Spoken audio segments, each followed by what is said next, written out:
if they carried out their operations in the way in which they used to carry them out, where we knew where they were going and they would give a heads up to law enforcement, local law enforcement, that that's where they were going. There was an understanding of who they were looking for. And no, see, so she's trying to say do things like they want to do, so they got control over who they pick up, and then they'll have the, you think we slow. You'll have the drop on what you finna do so you can kind of deter it. We ain't doing that. Might have to drop a dime on them niggas. For sure. You know what I'm saying? You gotta stop it. I don't like that shit. For sure, bro. I don't like that shit. All right, y'all know how we do. Always pushing health, wealth, and a better understanding of self. So in this video, we got Ilhan Omar is going to explain to us how she feels that ICE should work. You can't make this stuff up. She's asked a question on what do you think about the violence that's, happening with, these Caucasian women at ICE agents. And listen to how she runs around this question. Make sure y'all subscribe to the channel, hit that like button, push on the algorithm. I greatly appreciate that. Delineation is having these people go crazy.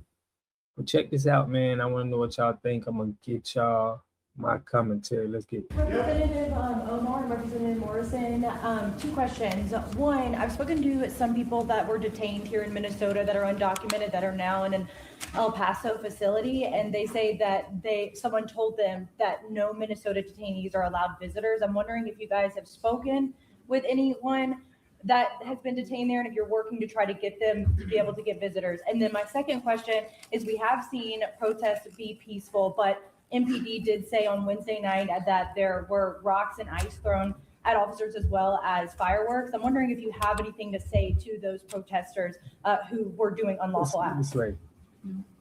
Let me look at this one.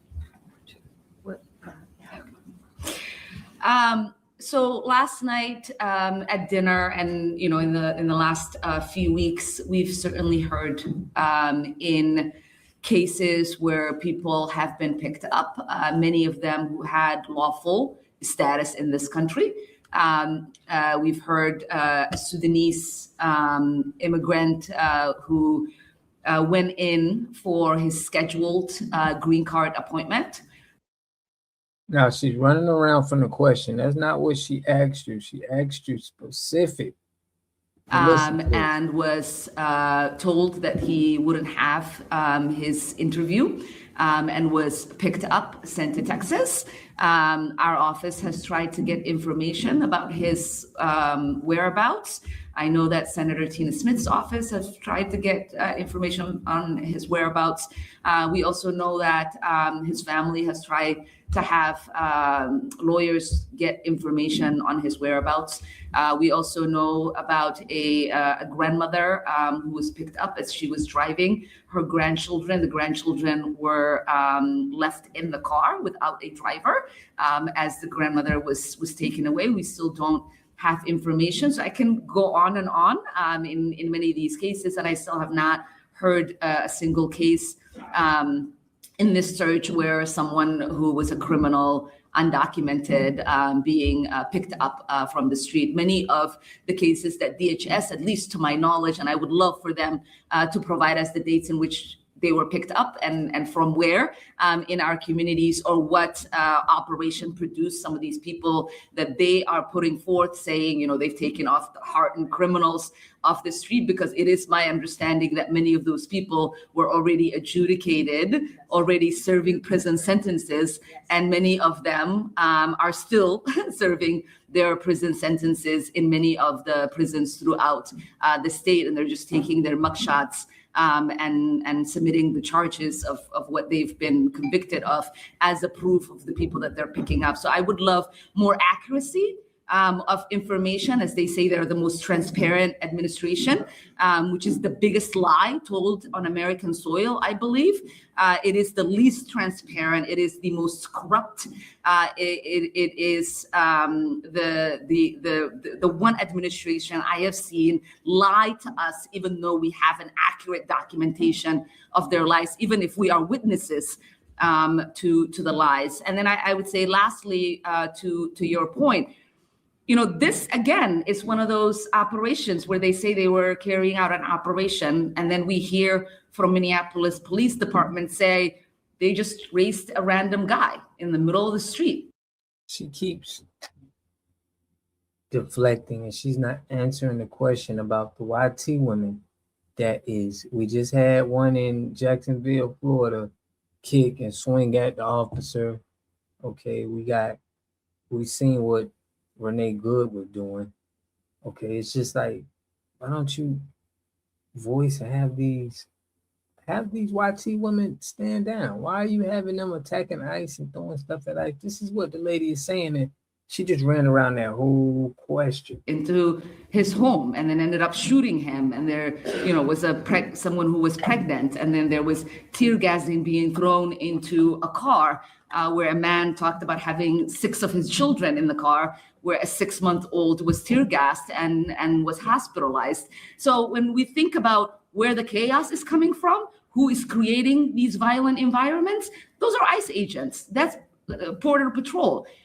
If they carried out their operations in the way in which they used to carry them out, where we knew where they were going in, they would give a heads up to local law enforcement that that's where they were going. There was an understanding of who they were looking for. And no, see, so she's trying to do things like they want to do, so they got control over who they pick up, and then they'll have you think we slow. You'll have the drop on what you finna do so you can kind of deter it. We ain't doing that. You ain't that smooth. We're not doing that. That's why we coming like that, because we already know you tied in with the town. When you get word, you're going to pass it down to your little comrades, and they're going to try to deflect what we're trying to do. I'm not speaking like I'm saying this is why they doing that to you. You already have control of the police department, of everything going in the city. This is why we don't want no immigrants should be in office because of this, you just should be able to be a citizen.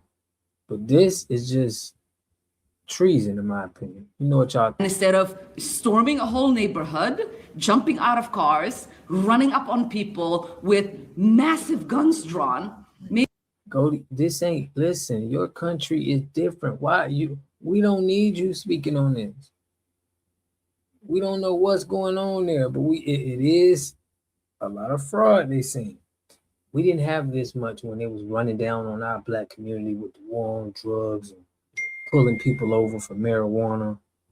Y'all wasn't saying, you was quiet and you was here in the country. We still trying to get past laws so people ain't going to jail for flowers. So we don't want to hear this. Maybe we wouldn't have any of this. And I do hope that the administration and Kristi Noem understand that de-escalation comes from them removing this occupation. It comes from them taking ICE off our streets, and it comes from them stopping this rhetoric of blanket saying that Minnesota is full of criminals, because Minnesota is not full of criminals. Minnesota is an incredible state that welcomes people, that is generous, but it's also a state where lawful people reside. I would just add that one of the big challenges is the lack of transparency.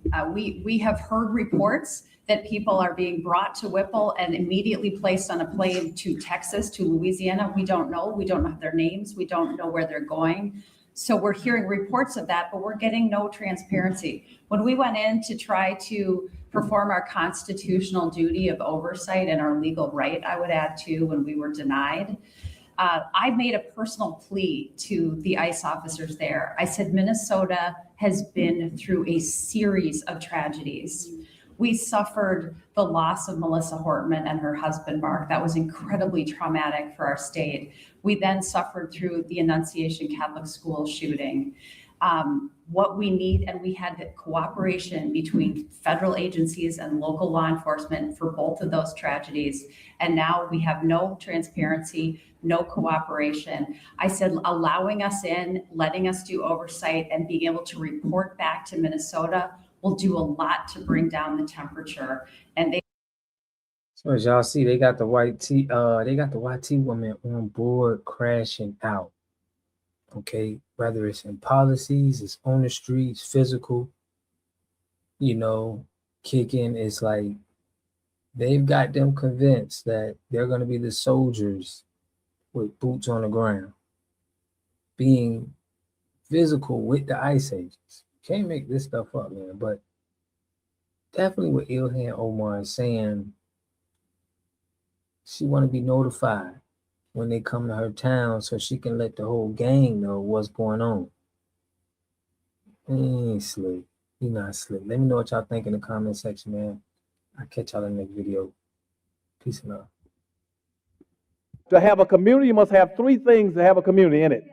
You must have a wholly independent economic structure that can provide goods, service, products, and things for your own people, and jobs and tax spaces for your own people. You should at least control 4 basic things.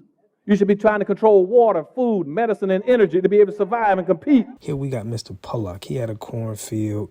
He took advantage of a free water test from us, and this is what we found in this water. We found sulfur, we found hardness, and we solved these problems with an easy fix of 2 tanks. So get your free water test today. Stay blessed. Click the link below.